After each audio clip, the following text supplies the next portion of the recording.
Standard Chemistry Final Review. The dates of your final for A Day is going to be on the 7th, that's Thursday, and for B Day it will be on the 8th, that's Friday.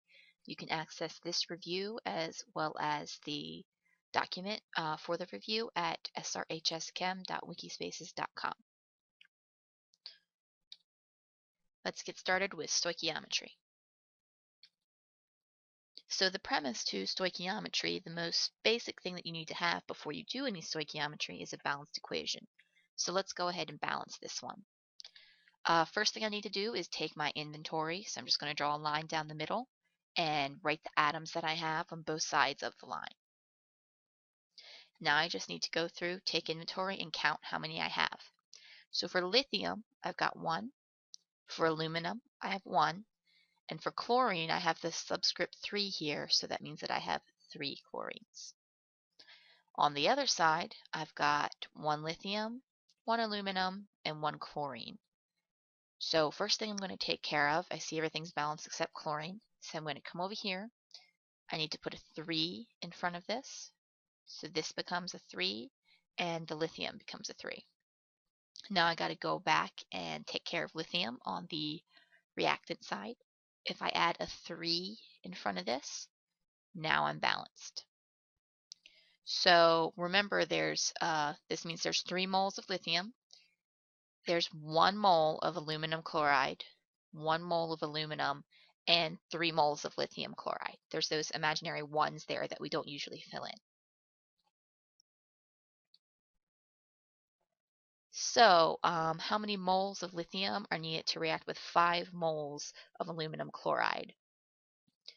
So we see that in the balanced equation, there's 3 moles of lithium for every 1 mole of aluminum chloride. That means that there's a 3-to-1 ratio. So we're going to use a ratio to see how many moles of lithium we need to react with 5 moles of aluminum chloride. So there's my mole ratio, 3 moles lithium to 1 mole aluminum chloride. Set up an equal sign because this is a ratio. We're looking for how many moles of lithium, so that's X, and we have 5 moles of aluminum chloride. So if we cross multiply and solve, we get 15 moles of aluminum. It's possible that you did this without setting up this ratio. For example, if I have a recipe that calls for 3 eggs and 1 cup of flour, and I have 5 cups of flour, well then I would need 15 eggs. So you could just see, based on the ratio there, without writing anything down, you might already be able to tell that it's 15 moles of lithium. Next question is asking for the mole ratio of a couple of different species in the chemical reaction. So we know that there's 3 moles lithium for every 1 mole of aluminum chloride. So that's my mole ratio. We just used that one in the previous problem. Next one is aluminum chloride to lithium chloride. So there's 1 mole of AlCl3 for every 3 moles of lithium chloride. So my mole ratio would be 1 to 3. You would need a mole ratio if you were doing stoichiometry and you want it to go from gram-gram or mole-mole for those type of problems. Next question asks you to find the molar mass of aluminum chloride. So first thing that you're going to need is a table of elements, and you're going to need to be able to find on there your aluminum. So there's aluminum, and the chloride. So there's chloride. So aluminum, according to the table of elements, weighs 26.982. I'm going to multiply that by 1 because there's only 1 aluminum in aluminum chloride. It's AlCl3. For chlorine, I'm going to see that it's 35.453, and I'm going to multiply that by 3 because it's AlCl3. There's 3 chlorines. Next thing that I got to do is just simply add those together, and I get 136.341 grams per mole. Take a look at that unit, grams per mole. That means that if I had 1 mole, 6.02 times 10 to the 23rd molecules of aluminum chloride, it would weigh 136.341 grams. So all of the masses on the table of elements are in grams per mole. So if I just look and add those up, I'm going to get how much 1 mole of that particular substance weighs. This is really important for the next couple of questions, these units. So next one, how many grams are in 1 mole of aluminum? You don't need a calculator to do this. It's pretty straightforward. All of the masses on the table of elements are for 1 mole of that element. So if I'm looking for 1 mole of aluminum, all I gotta do is check what the mass is on the table of elements. So according to the table of elements, 1 mole of aluminum, which is the molar mass, would be 26.982 grams of aluminum. If you didn't believe me, you could set up a stoichiometric problem according to the Lefel layout. So first I take my given, which is 1 mole of aluminum, and that always goes over 1. 1 is just a placeholder. And now I'm going to need to convert from moles of aluminum into grams of aluminum. So I want units of grams, so grams will go on top, and I have to cancel out mole, so mole will go on bottom. So this is very easy math. You've just got 1 times 26.982, so you get that 1 mole is 26.982 grams of aluminum.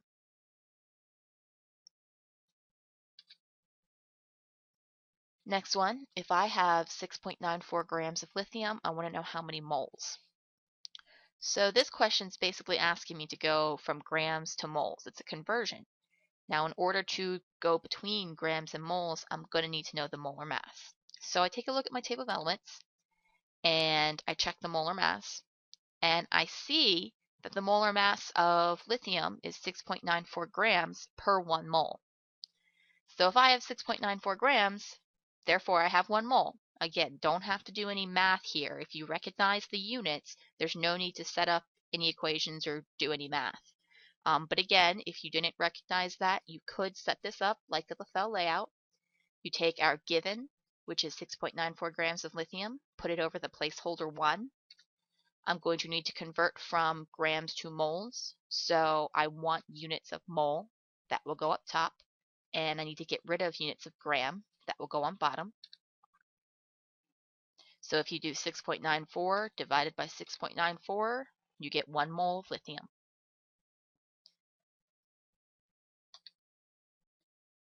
A sample contains 6.02 times 10 to the 23rd atoms. How many moles is this? So 1 mole is 6.02 times 10 to the 23rd. If I were to take 12.04 and divide by 6.02, I would get 2. 6.02 times 2 is 12.04. So 12.04 is twice 1 mole. That means that it's 2 moles. So again, no math here. You just had to recognize that 1 mole is 6.02 times 10 to the 23rd atoms. So 12.04 is twice that. But again, if you didn't see that right away, you could set up a Lefel layout. You take our given, which is 12.04 times 10 to the 23rd atoms, put it over the placeholder 1. I'm converting from atoms to moles, so that means I need moles up top and atoms on bottom. So whenever you do 12.04 times 10 to the 23rd divided by 6.02 times 10 to the 23rd, you get 2. By the way, it doesn't matter if this is LiCl or aluminum chloride or sodium chloride or whatever. It doesn't matter because a mole is always 6.02 times 10 to the 23rd things. It doesn't matter if it's atoms or trees or cars or people or whatever. A mole is always 6.02 times 10 to the 23rd whatever.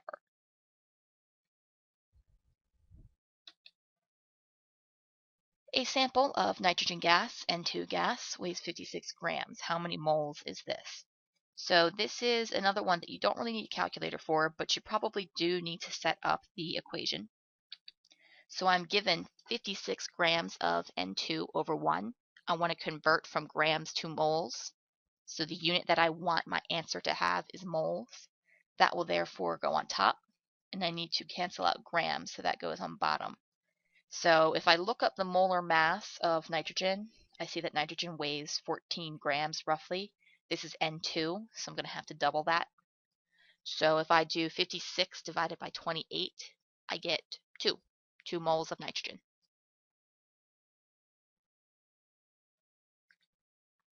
Next section is about gas laws. So when does a real gas behave most like an ideal gas? So to help you remember this, remember that your life is ideal in the summer, very soon. That's whenever we're at high temperatures, it's hot outside, and we're under low pressure because there's no school. So an ideal gas, a real gas will behave most like an ideal gas under these two circumstances, high temperatures and low pressure. Describe the behavior of particles in an ideal gas. So first, they take the shape and volume of any container. If I stick a gas into a box, into a sealed flask, whatever, it's going to take the entire volume of the container. The particles are constantly rapidly moving. They move in straight line paths, and there's no energy lost in collisions between gas particles. So it looks something like this. Here I have my little gas particles. There they are. And these little lines mean that they're moving very quickly. The path is straight lines. And in the event that they collide with each other, as these guys are about to do, they're not going to lose any energy. So you can kind of think of it as a collection of just very widely spaced molecules that are just rapidly and continuously bouncing off each other, bouncing off the sides of the container in chaotic motion. Why are gases so easily compressed? Well, because there's lots of space between the particles. So in this picture here, I have a gas. Here I see all the space that's between the particles. If I push down on this piston, I'll be able to compress the gas, and there's still some space between there. That's not the case for a liquid. If you look at the liquid here, there's no space between the particles. So I can compress on this some, but not very much, because once I start to push down, I force those particles together, and there's only so much space that those particles can occupy.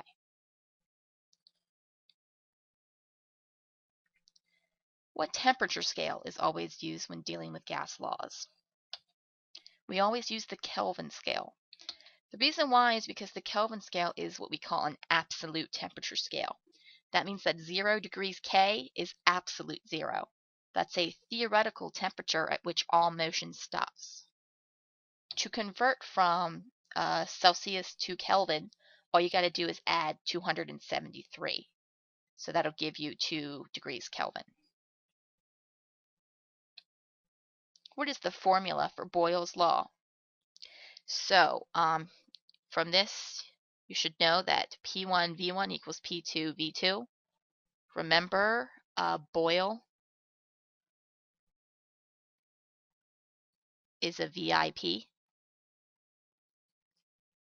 And that I in the middle there, that stands for the inverse relationship between these variables, which means that if pressure increases, then the volume must decrease and vice versa. So if one goes up, the other must go down. A gas is at a pressure of 500 kPa, that's P1, and a volume of 10 liters, that's V1. The gas pressure is decreased to 250 kPa, so that's P2. And I'm looking for the new volume of the gas, so that's V2. So in order to solve this, we've got to use our equation, P1V1 equals P2V2. My pressure 1 is 500 kPa times my starting volume, which is 10. It's going to be equal to 250, my ending pressure, times X. So I can go ahead and solve for X, divide by 250 on both sides. So that cancels out. What I'm left with is X is equal to 20 liters. Now again, this is one of those problems where you don't need a calculator. We know that if the pressure goes down, that the volume must go up because it's an inverse relationship. You see that my pressure goes from 500 to 250. So if my pressure is halved, 500 to 250, that's half, my volume is going to have to do the inverse of that, which is double. So instead of having 10 liters, I would have 20 liters.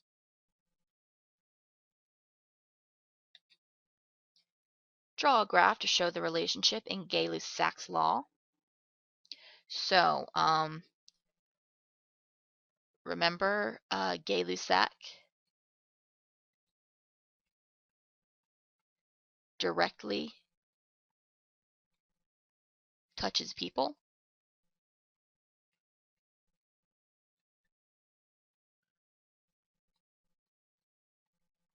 So I got a direct relationship between T and P, which is temperature and pressure. So pressure-temperature relationship, as the temperature increases, the gas particles have greater kinetic energy, which is represented in this picture by the longer arrows, so they're moving around faster. So if they're moving around faster, we're going to see more collisions. More collisions means a higher pressure. So in this case, we're going to have a direct relationship. So a direct relationship looks like this. Temperature is going to be on our x-axis because the pressure depends on the temperature. So temperature is our independent or x variable. As temperature increases, the particles move more, they collide more, so pressure must go up. According to Charles's law, what would happen to the temperature if you doubled the volume? So that's Charles's law. V1 over T1 equals V2 over T2. This is a direct relationship. Remember, Charles watches direct TV. So, because this is a direct relationship, if the volume is doubled, then the temperature must be doubled. Again, direct relationship. If one goes up, the other goes up. The next section is acids and bases. This is the most recent unit that we covered in class, so this stuff should still be pretty fresh. So for a strong acid, that would be something like hydrochloric acid. What makes this a strong acid is the fact that there's 100% ionization.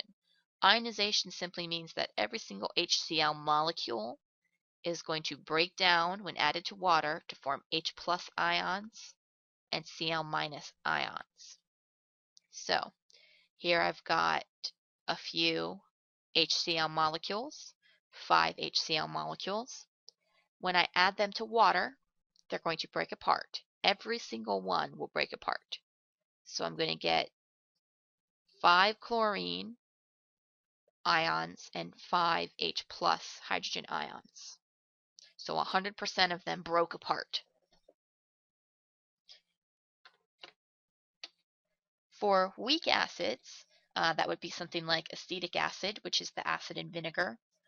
I see less than 100% ionization. That means only a couple of the acetic acid molecules are going to break apart to form ions. The ions that they're going to form here are hydrogen ion, H+, and the acetate ion, C2H3O2-. So again, I'm going to start with 5 acetic acid molecules, and I'm going to add it to water.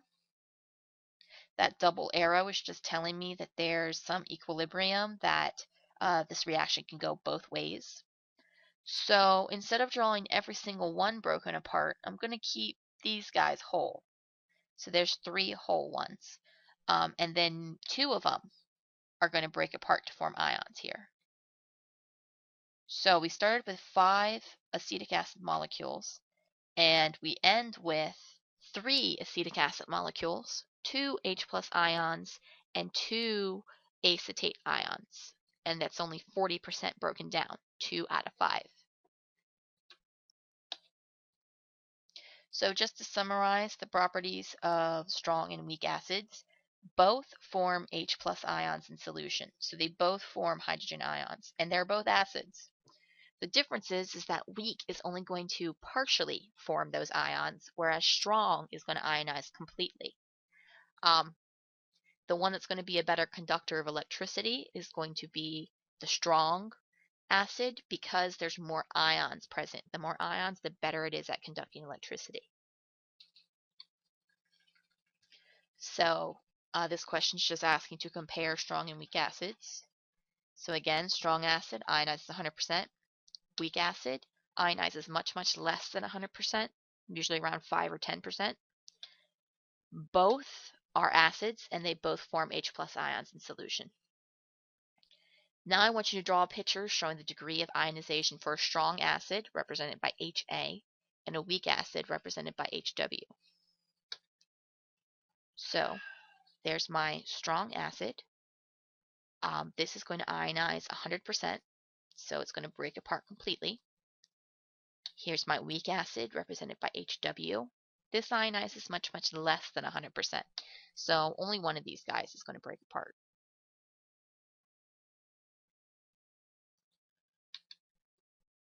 Using the Arrhenius definition, describe what an acid and base is. Give an example of each.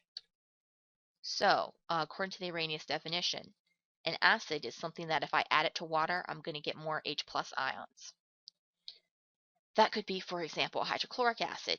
If I drop this into water, that's what this arrow with the H2O means, I'm going to get H plus ions. Bases, on the other hand, is going to be a substance that whenever I add it to water, I get more OH minus ions. So an example of that could be sodium hydroxide. Whenever I add this to water, I form OH minus ions. So acids always start with an H, and bases always end with an OH in the Arrhenius definition. Next question, why is water both an acid and a base? So in this picture, I have a couple water molecules that are interacting with each other. I'm going to label this guy as water molecule A, and this guy is water molecule B. So we can see that water molecule B is giving away one of its protons. So this proton is being given away to water molecule A. That makes this water molecule the hydrogen ion donor. Water molecule A, which is receiving the H+, is going to be the H+ acceptor.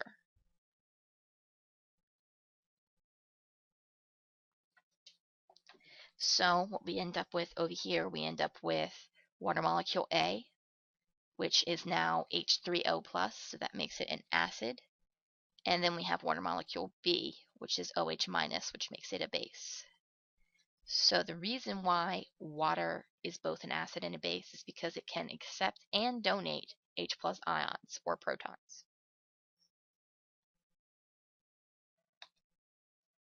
Describe how the hydrogen ion concentration and the hydroxide ion concentration compare for acidic, neutral, and basic solutions.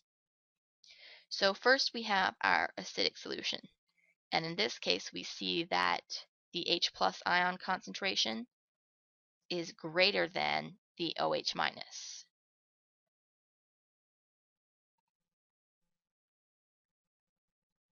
In the neutral solution, we see that they're equal.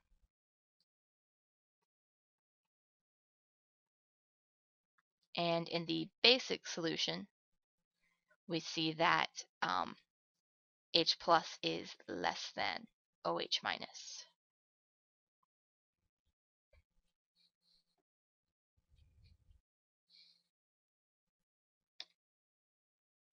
Complete the acid-base neutralization reaction and label the acid, the base, and the salt. So we always form two things from neutralization. We're always going to form water and a salt. So let's go ahead and do the water. So that's H2O or HOH. So I'm going to go ahead and take out the hydrogen and take out the hydroxide because that's what comes together to make the water. And what I'm left with is Ca and CO3.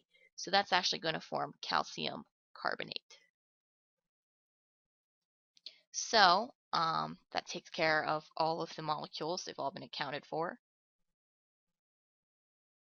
So I'm just going to go ahead and erase this so we can see. So we made water. The other thing that we made is going to be the salt. So a salt is an ionic compound.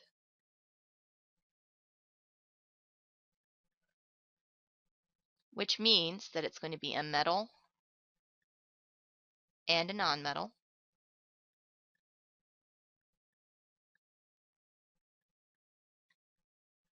Or there'll be a polyatomic ion present.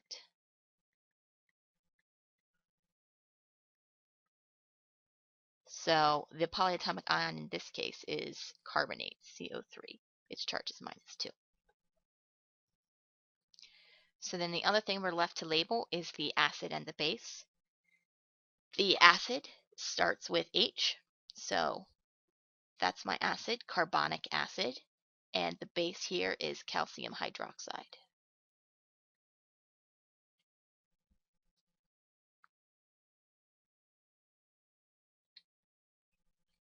What is the purpose of a buffer? So the purpose of a buffer is to protect against pH changes. So here I have Lake A and Lake B. So Lake A has been buffered and Lake B is not buffered. People usually buffer lakes with lime, which is calcium carbonate, and it's going to protect that lake against acid rain. So if acid rain falls on my two lakes, Lake A is not really going to be affected. The H plus ion concentration is going to stay about the same because it has that buffer to protect against the pH change. On the other hand, Lake B, if acid rain falls on it, it's going to acidify. So the H plus ion concentration will increase. That's bad news for anything that lives there. Put the following in order from least H plus to most H plus. pH 11, 5, and 2. So the most H plus is going to be the most acidic pHs. Those are going to be the lower ones. So the one with the least H plus will be 11, then 5, then 2. Lower pH means more H plus. A strong acid is added to water. Does this conduct electricity? If I added phenolphthalein, what color would the solution be? So a weak acid is going to be a poor conductor. It doesn't ionize completely, so because there's fewer ions, it's a poor conductor. A strong acid will be a good conductor because there's lots of ions formed. Every single molecule breaks apart. A weak base, same thing as weak acid, it only ionizes partially, so fewer ions means a poor conductor. And a strong base is a good conductor because it ionizes 100%. As far as the color in phenolphthalein, any acid is going to be clear in phenolphthalein, and any base is going to be pink in phenolphthalein.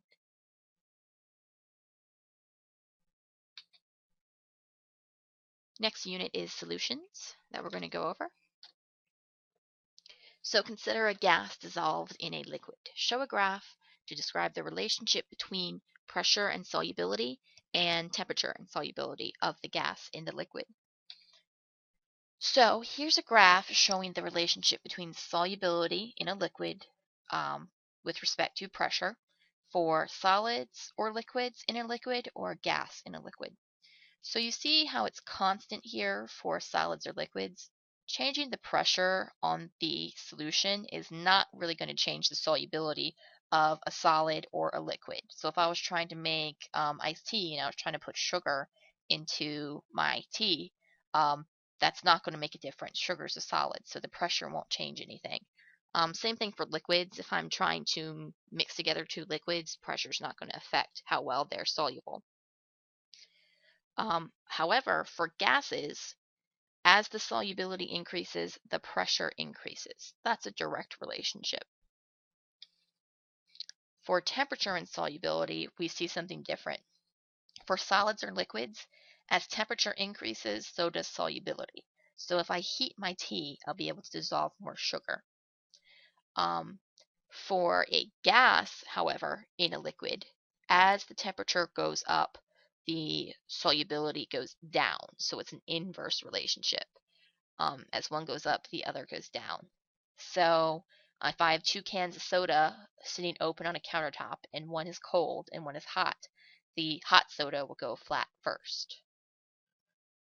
So whenever you're considering the solubility of gases with respect to pressure, here I have 2 different containers. I have container A, which is at pressure 1, and container B, which is at pressure 2.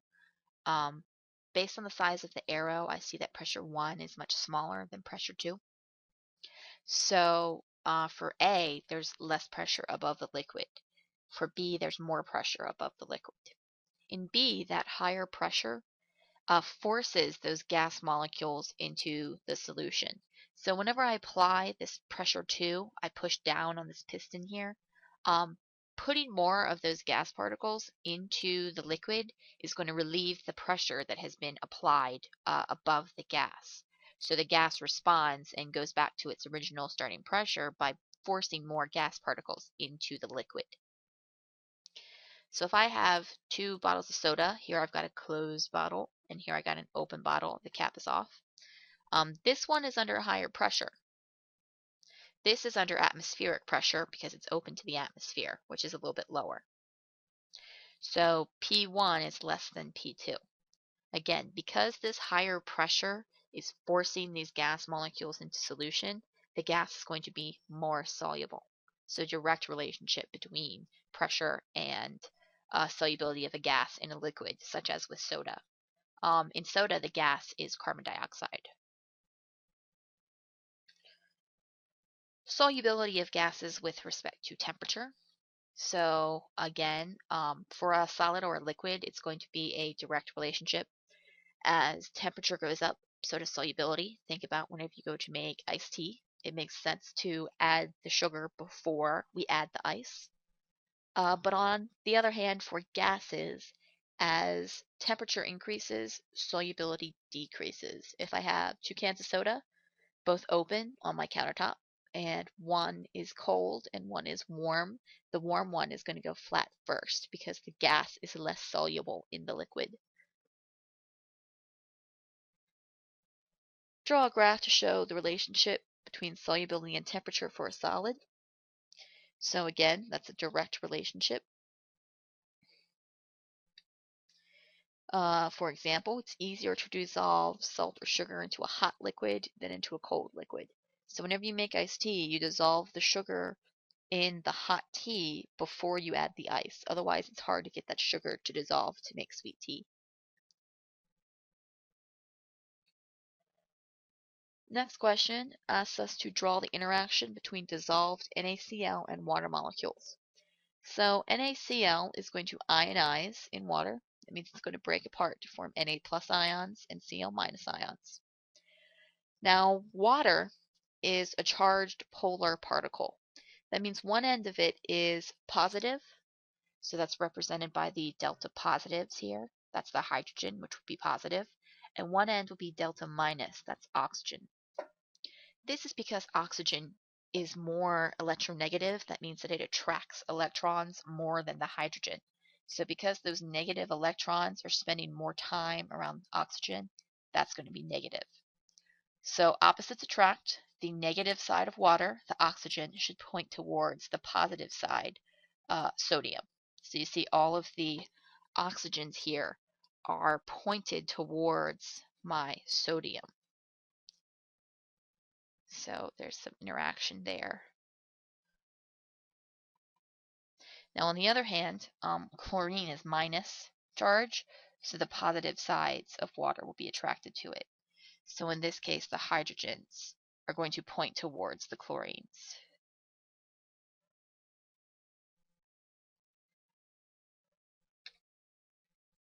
What is the main difference between electrolyte, weak electrolyte, and non-electrolyte? So a strong electrolyte is going to be something that ionizes 100%. More ions means more conductivity. So that would be something like hydrochloric acid or salt. A weak electrolyte does ionize, but very little. So because there's less ions, it's going to be less conductive. That could be something like vinegar, acetic acid. A non-electrolyte is something that doesn't form any ions. No ions means no conductivity, so that would be something like sugar, C6H12O6. Define saturated, supersaturated, and unsaturated. So, unsaturated solution means that I could add more solute. A saturated solution means that I have as much solute as I can normally hold, and supersaturated means that I'm holding more solute than normally possible. So in this picture here, here's my unsaturated solution. So if this was sugar, I could add more sugar to my liquid here and it would still dissolve. A saturated solution means that if I continued to add sugar, it wouldn't dissolve. It would just sit at the bottom, like in this little test tube here. Supersaturated solution would mean that if I added a crystal to this, the crystals would grow because there's too much solute dissolved in the solution. Complete the table below by filling in properties of solutions, colloids, and suspensions. So the main difference between suspension, colloid, and solution is the particle size. Those different particle sizes are going to affect all the different properties. So for a suspension, the particles are so large that they will settle over time. For colloids and solutions, the particles are small enough that they do not settle. If I filter through a piece of filter paper, again, those large suspension particles are going to be collected on the filter paper. Colloids and solutions, however, because the particles are smaller, they will not be collected. They're going to go right through the piece of filter paper. Scattering of light, which is the Tyndall effect. Again, the larger the particle, the more light it can scatter. So for colloids and suspensions, their particles are large enough to scatter light, whereas for a solution, the particles are too small, so there's no light scattered. So if I shined a beam through it, I wouldn't be able to see it through the solution. Particle size is what differentiates these different types of mixtures. So if a solution is a marble, then a suspension would be like a basketball, and a colloid would be like a softball. So different particle size there. Which chemical solubility decreases the fastest as the temperature increases from 20 to 40? So we're going to look for the steepest decreasing slope between those two temperatures. So there's 20 and 40. So I only have 3 lines that are decreasing. There's one, there's the other, and there's the third. So of these 3 lines, the one with the steepest slope is going to be NH3. And I see that here because this line is steepest.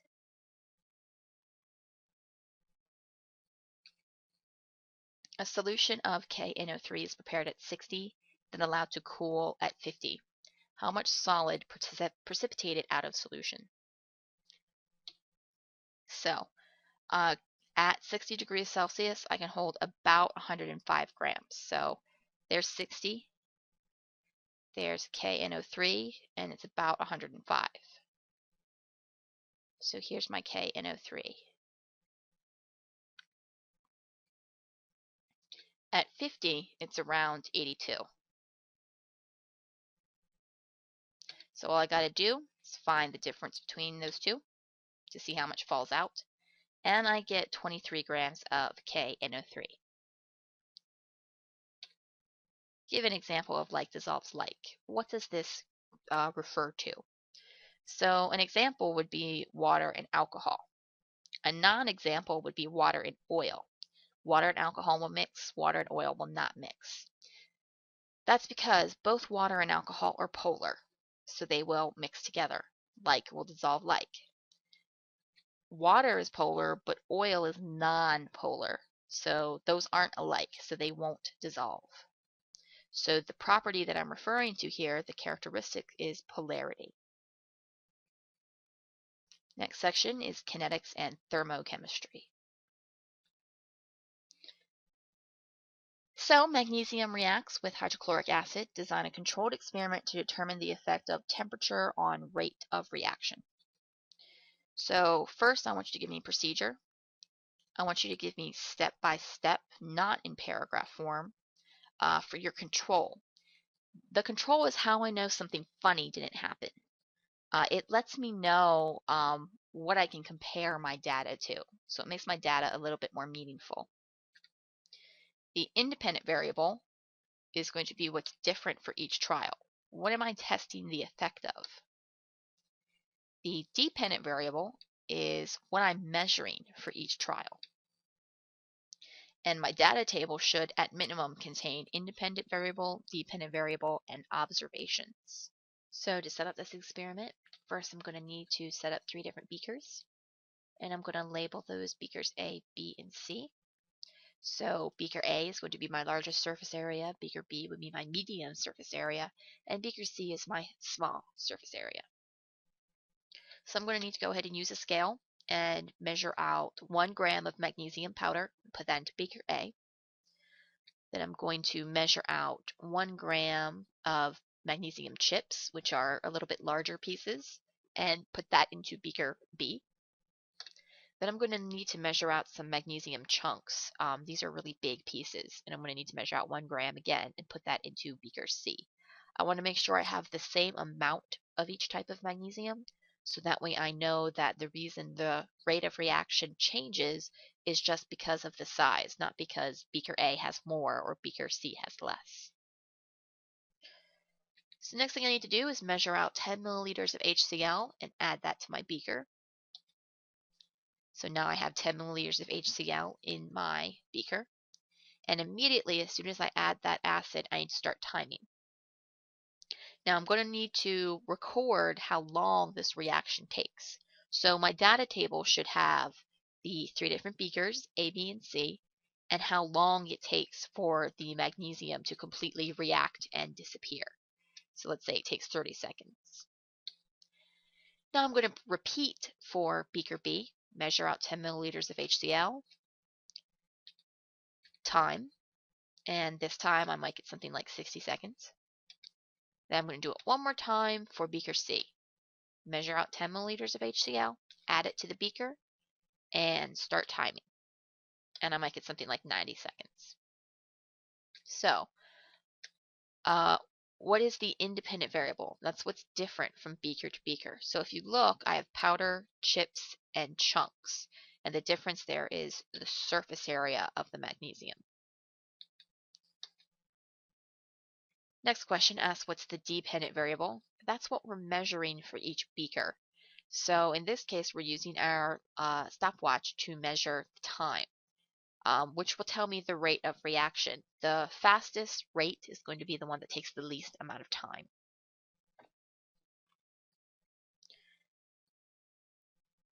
The control for this experiment is going to be the one that I know the results of.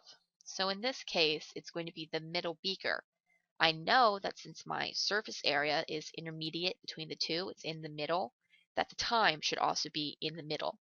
If I got the time for beaker B to be 120 seconds or something like that, I would know that something funny happened in my experiment and I'd have to correct for that. So that middle beaker would be my control. It doesn't matter if you say powder, chips, and chunks. What matters is that you have 3 different surface area of magnesium, and the middle one is going to be the control. Determine if the following phase changes are endothermic or exothermic. Write down if heat is absorbed or released. So I have solid, liquid, and gas. The solid has the least energy, whereas the gas has the most energy. So gas to liquid, I'm going from more energy to less energy, which means that energy must be given off. It must be released. So that's going to be exothermic. Heat must exit. For solid to gas, I'm going from least energy to more energy. So energy must be absorbed. That's endothermic. Here I've got solid to liquid. The difference here is that this is written with the subscript S and the subscript LIQ, which means solid and liquid. So again, I'm going from solid with less energy to liquid with more energy. So energy has to be absorbed for that to happen, so it's endothermic. When 2 objects, which are at different temperatures, are touched together, which way does heat flow? When will it stop flowing? So heat always flows from hot to cold. So heat will flow from 500 to 100. This will stop once both blocks are the same temperature. So there'll still be heat flow between the two, but the net heat flow will be zero. Whatever heat goes back and forth is going to be the same for both blocks. So we see that that's no net flow of heat. For the following reaction, was a bond broken or formed? Was energy absorbed or released? So a bond is formed. That's because we go from two Br atoms that come together to make one bromine molecule. Energy is produced as part of this reaction. So that means that the energy is given off. Therefore, energy must be released. Substance below its freezing point is heated and the temperature is recorded every minute. So first I want to sketch a heating curve. So first I see that the temperature rises from time equals 0 until we get up to time equals 3. And then it levels out at 18 degrees Celsius. Then my temperature rises from 9 until I get to 13. And then once again, I level out at 30 degrees Celsius. And then it increases the rest of the way. So the first slope, or the first plateau, the first flat point there, is going to be my melting point. And the second plateau is going to be my boiling point. So my melting point is 18, my boiling point is 30. Melting and freezing is the same temperature, just depends on which direction we're going in. And boiling and condensation, that's forming a gas or forming a liquid, are going to be at the same temperature as well. So, why does the temperature stay constant during a phase change? Well, that's because the energy is being used to change the state of matter. Which phase has the most and least motion? So the most motion is going to be the one with the most kinetic energy. That's the energy of motion. So that would be a gas. And the one with the least motion is going to be the solid. So here is where we are a gas, or excuse me, up here is where we have a gas, and down here is where we have a solid. So this is the most kinetic energy, the most motion, and this is the least motion. During a phase change, what is the energy being used to do? So the energy is being used to overcome the attractions between the particles. So if I'm a solid, the attractions between me and all of the other particles around me are very strong. That energy is going towards weakening that attraction so I can then start to move more and become a liquid. So that's how I would get my change in the state of matter. Explain how each of the following will affect the rate of reaction in a sealed container. So if I decrease the temperature, that means the particles move slower. So my collisions will be decreased, which means my rate will decrease. Remember, more collisions means faster rate. If I add a catalyst, that's not going to change the number of collisions. It's just going to make the collisions that occur more effective, more likely to form product, so my rate will increase. If I increase the surface area, this is what we did with the magnesium and the hydrochloric acid. More surface area means that there's more area for collisions to occur at, so that's going to increase my rate. Increasing the concentration is going to increase the collisions. If there's more particles in the same amount of space, they're more likely to collide, which will increase my rate. Next, colliding with the wall of the container. So that's going to have no effect. We only get a reaction whenever two reactant particles collide. Unless the wall of your container is a reactant, it's not going to change the rate of reaction. So next I want you to label the enthalpy diagrams. So for this first one, activation energy is reactants to the top of the hill, always. Sometimes the reactants will be here, sometimes they're down here. You just gotta know that it's reactants to the top of the hill. Delta H, which is the change in enthalpy, is the difference between reactants and products. So this here is the delta H. This is endothermic. I know this because my energy increases. So products is higher than reactants, so it must be endothermic. Energy must be absorbed. Next one, again, EA is going to be reactants to the top of the hill. So you see this time EA starts here and goes to the top of the hill. It's always reactants to top. My delta H, my change in enthalpy, is again the difference between reactants and products. This is going to be exothermic. I know this because my reactants is higher than my products, so heat must have exited during the course of this reaction.